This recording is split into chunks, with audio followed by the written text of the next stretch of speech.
எனக்கு எல்ஐசி ரொம்ப பிடிக்கும். ரொம்ப மோட்டிவேஷனா நான் என்ன நானே மோட்டிவேட்டடா உணர்றதுக்கு நான் கையில எடுத்துக்கிற ஒரு பிசினஸ் என்னன்னு கேட்டா நான் பண்றது இல்ல, அதை பார்த்து மோட்டிவேட் ஆகிறேன். அதான் எல்ஐசி. ஏன் லைஃப் இன்சூரன்ஸ் கம்பெனியா நான் சொல்லல, கருத்தா சொல்றேன். ஏன் தெரியுமா? எல்ஐசி முதல்ல எதை தெரியுமாங்க? இன்வெஸ்ட்மெண்ட். எதுங்க இன்வெஸ்ட்மெண்ட்? எல்ஐசிக்கு எது இன்வெஸ்ட்மெண்ட் தெரியுமா? சாவு. சாவை இன்வெஸ்ட் பண்ண பாருங்க அந்த கம்பெனிக்காரன். அதுல இன்வெஸ்ட்மெண்ட்டுக்கான உயிர் நரம்பு என்ன தெரியுமா? சாவை எப்படி தெரியுமா அவன் இன்வெஸ்ட்மெண்டா எடுத்தான்? எப்போ சாவோன்னு தெரியாது.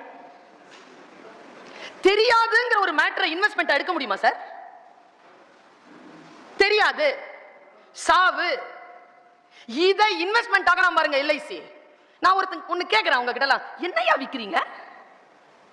புண்ணியமூர்த்தி ஸ்டோருக்கு போய் பாருங்க, ப்ராடக்ட் விற்கிறாங்க. காசு கல்லால விழுதுன்னா ப்ராடக்ட் கொடுக்கணும். புனிதா கணேசன் ஸ்கூல்லையோ காலேஜ்லயோ நீங்க அட்மிஷன் வாங்கணும்னா கல்வி கிடைக்கும் உங்களுக்கு. எல்ஐசி காரங்க என்னத்தை விற்கிறீங்க? ஒரு கான்செப்டை விற்கிறாங்க. பாலிசி அப்படிங்கிற ஒரு கான்செப்டை வித்து காசு எடுத்துட்டு போற எவ்வளவு பெரிய நிறுவனம் தெரியுமா அது?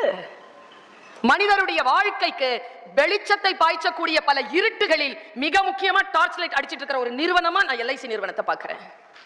எல்லா விஷயங்களில் இருந்தும் கற்றுக்கொள்வதற்கு நமக்கு எத்தனையோ விஷயங்கள் இருக்கின்றன. எதை கற்கிறோம் என்பதுதான்